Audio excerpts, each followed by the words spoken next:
Salve, salve camaradas, vamos lá para mais um vídeo. E no vídeo de hoje, Malcolm X, ativista ou anarquista? Antes de mais nada, quero agradecer a todos os inscritos no canal, todos que estão ajudando o canal a crescer, compartilhando, comentando. E recebemos aí várias sugestões para vídeos, né, temas, tanto no nosso canal, né, do Acorde Lute, enfim, né, como queiram chamar, e também, né, do nosso canal da Filosofia da Coruja, tal, enfim.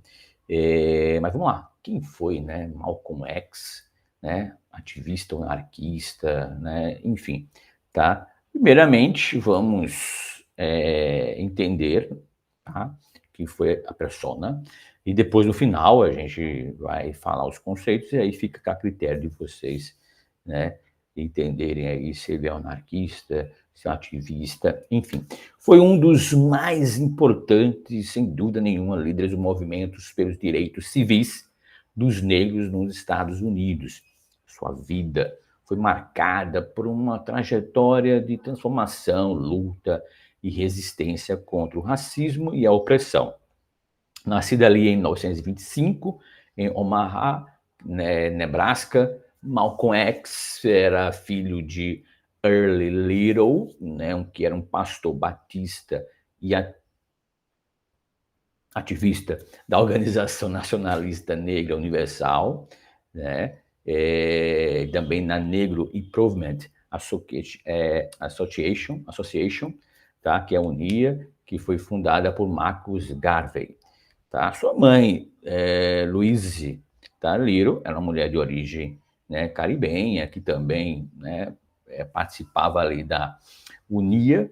A família Malcolm X, podemos dizer, que sofreu diversas ameaças, né, e também ataques de grupos supremacistas brancos, né, como a Ku Klux Klan, né, que não tolerava, não toleravam, né, as ideias de emancipação e somente de orgulho negro, né, defendidas pelos pais, né, do Malcolm X, tá? Pelos pais deles. Aí já em 1931, quando o Malcolm, né, tinha apenas 6 anos, seu pai foi assassinado, tá? Por membros da Black Legion. O que é a Black Legion? Era uma organização racista bem similar à Ku Klux Klan, tá? E sua mãe, que ficou responsável por sustentar seus 8 filhos, teve um colapso nervoso e foi internada em um hospital psiquiátrico, isso por volta, né, foram 8 anos depois, então 1939, mais ou menos. Malcolm e seus irmãos foram separados e enviados para diferentes lares adotivos.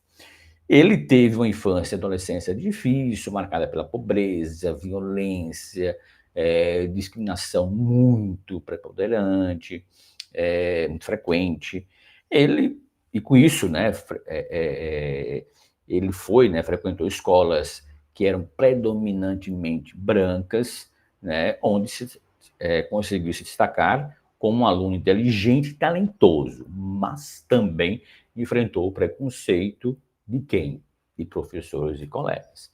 Em uma ocasião, quando ele, né, disse que queria ser advogado, mas não só, um professor lhe disse que essa era uma ideia, um objetivo irrealista, né, para um negro e que ele deveria ser, né, ficar na sua e se contentar apenas com a profissão mais modesta. Veja só, assim, inacreditável. Mas, enfim, aos 15 anos, ele se muda para Boston, onde foi morar com sua meia-irmã, Ella Collins, e lá ele entrou em contato com a cultura urbana negra, que era muito forte, ali, né, frequentada pelos clubes noturnos, bares, casas de jogos, e também começou a se envolver, infelizmente, ali com atividades criminosas, que era muito decorrente ali daquela área, ali, daquela região, tá? Como o quê? Como roubo, tráfico de drogas e também muito decorrente ali em Boston, que era a prostituição. Aí ele adotou o sobrenome X para simbolizar sua identidade ali perdida, né, como descendente de escravos, né, africanos. Aí já em 1946 ele foi preso por assalto à mão armada e condenado a 10 anos de prisão. Na cadeia ele teve acesso a uma biblioteca e começou a ler avidamente, né, muito sobre história, filosofia, religião, principalmente, e também política. E aí ele foi apresentado à nação do Islã, a Nation of Islam, que era uma organização, digamos assim, religiosa, que pregava a supremacia negra, a separação racial e a adoção do islamismo, né, como forma de libertação dos negros. Aí Malcolm acaba se convertendo ao islamismo e se tornou um fiel seguidor do líder da nação islã, que é Elijah Muhammad, né? Muhammad, né? E em 52, Malcolm foi libertado da prisão e se tornou ministro da nação do Islã. E aí, com isso, ele viajou pelo país divulgando as doutrinas da organização e, com isso, também, lógico, recrutando novos membros. E ele conseguiu se destacar, tá? Como um orador carismático, eloquente, bem polêmico, que não hesitava de nenhuma forma em criticar duramente o sistema racista americano, norte-americano, né? E defender a autodefesa dos negros contra a violência branca. E que, né, qualquer pessoa, né, que tivesse uma, né, condição mínima enfim, ia bater de frente, né? E aí também ele muda seu nome para El Hajj Mali El Shabazz, enfim, mas continuou sendo conhecido como Malcolm X, certo? Malcolm X, ele fica mais, né, muito conhecido com esse nome, que por também se tornar uma figura pública nacional, consegue atrair admiradores e também, lógico, muitos inimigos. Ele era visto como um radical extremista por muitos brancos e também por alguns setores do movimento negro, que preferiam a estratégia pacifista e integracionista, tá? Por Martin Luther King, né, Jr. Malcolm X também entrou em conflito ali com o Elijah, né, Muhammad, né, por discordar de algum dos seus ensinamentos e por descobrir que ele havia sido infiel, né, às suas esposas, enfim. Já em 1964, o Malcolm X rompeu com a nação do Islã e fundou a sua própria organização religiosa, que é a Muslim Musque, tá? E aí, com isso, ele vai criar uma organização política secular, a Organização of Afro-American Unity, né, que é OAU, né, inspirada na organização da da Unidade Africana, né, a OUA, né, da Organization Unidade Africana. Aí, nesse período, ele passa, né, por uma passou, né, por uma transformação ideológica, adotando uma visão mais moderada e universalista do islamismo e se aproximando de outras, né, correntes, principalmente ali, lógico, do movimento negro. E com isso ele realizou a sua peregrinação a Meca, na Arábia Saudita, onde teve contato com muçulmanos de diferentes origens, né, e cores, e declarou o seguinte: eu percebi que o racismo é um veneno que os norte-americanos, né, que falam americanos, né, eu falo norte-americanos, injetam em suas veias desde a infância. Eu vou ler novamente. Eu percebi que o racismo de um veneno que os norte-americanos injetam em suas veias desde a infância. Perfeito isso. Uma análise, né, muito profunda, né, daquilo que nele passou, da violência, enfim. E aí ele continua sua militância pelos direitos civis e humanos dos negros, denunciando o racismo e principalmente o colonialismo e imperialismo no mundo. Ele defendia a união, solidariedade, né? A união e a solidariedade entre os povos oprimidos e também, lógico, os explorados, e com isso também ele se alinhava com as lutas, né, da libertação nacional na África, Ásia e na América Latina. E com isso também ele expressava seu apoio ao socialismo como uma alternativa ao capitalismo. Inteligentíssimo.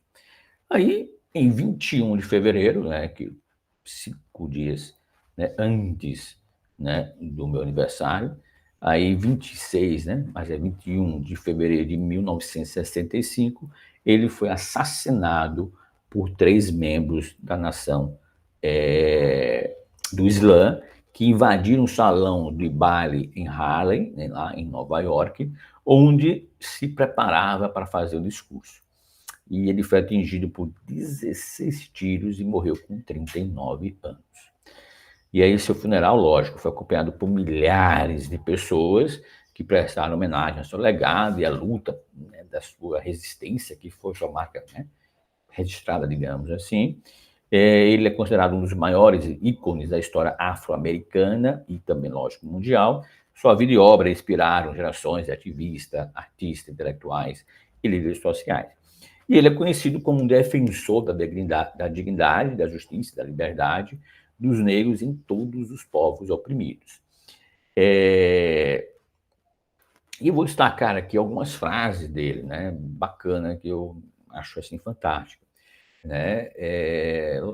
Só um adendo, né, lembrando que ele foi um líder negro que defendeu a libertação e a unidade, né, dos povos ali, né, do afro-americanos contra o racismo, a opressão, enfim. Então, algumas frases que eu acho bacana, que é: a mais perigosa criação do mundo em qualquer sociedade é um homem sem nada a perder.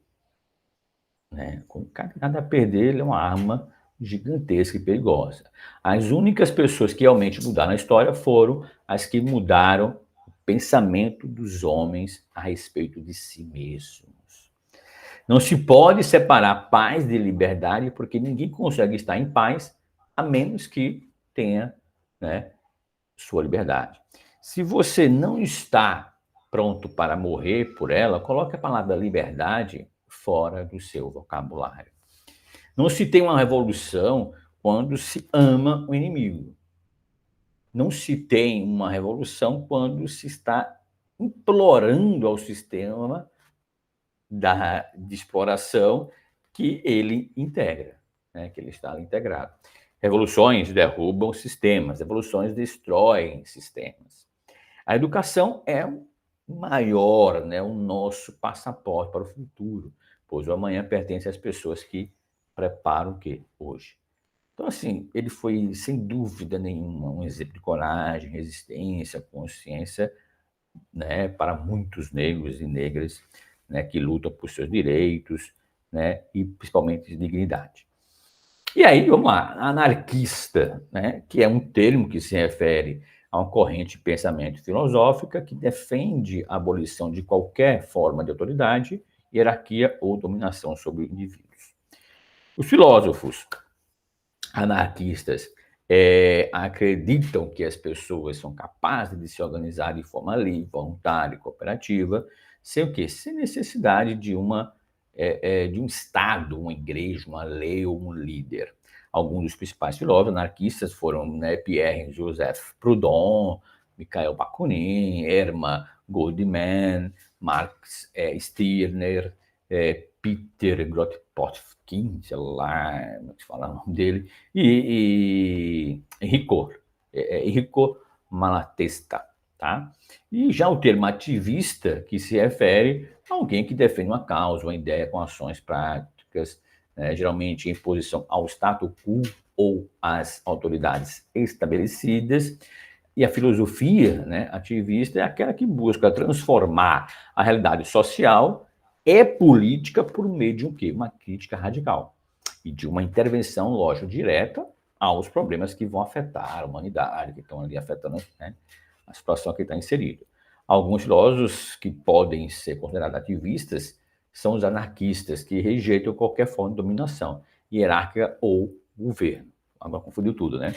Mas vamos lá, e propõe uma sociedade baseada na cooperação voluntária, na autogestão e na liberdade individual, né? E aí os filósofos foram esses que eu citei, né? O Proudhon, Bakunin, Goldman, né? E também eu destaco a Noam Chomsky também, tá? Então, ou seja, basicamente, assim, em suma, ele foi, né, lógico, um ativista, né, para alguns ou para muitos, sei lá, um ativista que lutava por uma causa justa e legítima, né, por outros como, né, um anarquista que pregava a violência e o separatismo. Não, ele era, enfim. A verdade é que ele foi um homem bem, muito assim, lógico, complexo e contraditório, que passou por várias transformações ao longo da sua vida, né, situações que nós montamos aqui, e que deixou um legado controverso para alguns, mas enfim, mas foi inspirador para gerações, né, que estão por vir, na futura. Enfim, então é isso, né? Foi uma opressão, né, muito forte ali da sociedade branca, e ele criticava esse racismo. Então fica aí a cargo de vocês, né? Mas o ativismo dele era profundo e denso, e que refletia tudo aquilo que ele passou, né?